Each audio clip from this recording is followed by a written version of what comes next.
मुझे यहाँ पे आके बहुत खुशी हुई है. It is a big honor for me to be a part of such a wonderful function.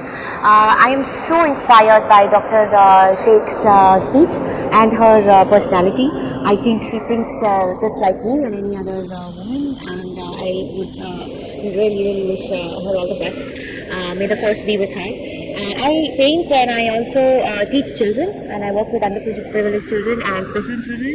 I think art can infuse a lot of joy in their life, and I do that because it's just something that one must share. So you have to share joy, happiness, whatever resources you can gather for people who are in trouble or people who are needy. I also work with marginalized communities, women who are from the backward classes, and they do not have any support. They are forced into professions that are not, they're not good.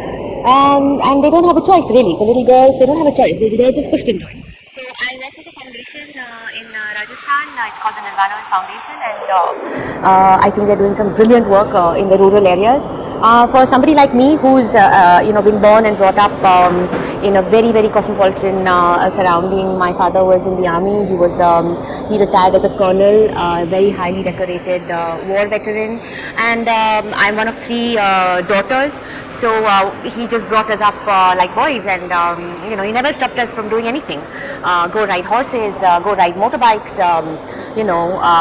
We got to drive tanks and shoot guns and do all of that. And there I was, in this village, looking at these girls and their backgrounds, and it was just shocking, appalling. I didn't know what was going on. I had no idea that there is such a dark side to our society, and I really wanted to do something for them. So I started teaching them art, but it was always driven by some message. So there had to be a social message, something very important. So from their background, I had to go deep into their culture to understand them, their families, how are they brought up, what are their values. And then I realized that these children, they are suffering, they are traumatized, they are sent to Bombay, Delhi to beg, they are treated so badly, they are abused, then they are again sent back to the village, and they are just growing up in garbage.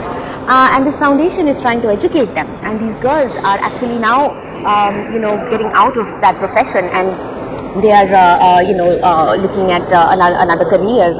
They can do medicine, they can do so many other things, and I think it's something that I find very it's very close to my heart, that if you are from a privileged background and you have everything, everything is given to you on a platter. I have had so much support from my family, my husband, my in-laws. It's incredible how my parents have brought us up, and we've had the world at our feet. I have traveled into so many different countries, but when I go to the village and I see the state of our women, I am just in tears, and I really think that we have to step outside of our comfort zone and really go down and go deep into their stories to be able to help them, and for them to also trust us, because they look at you, like, what do you know? How do you even understand us? Do you even know our story? Do you even know our background? You come from this bigger city, educated, English speaking, all of those things. And once you sort of get into their life and you actually live with them, eat with them, stay with them, sleep with them, they really understand that no, there is there is somebody who is going to help us, and they are really interested in doing something, and then they start trusting you, and they start believing that there is there is hope, and all they need is a little bit of confidence, because in their little structure, it's all dominated, male dominated structure, where yes, it is very hard for them to break out of it. You cannot say that they have to fight, and they can't become aggressive suddenly, and say we are going to fight the system.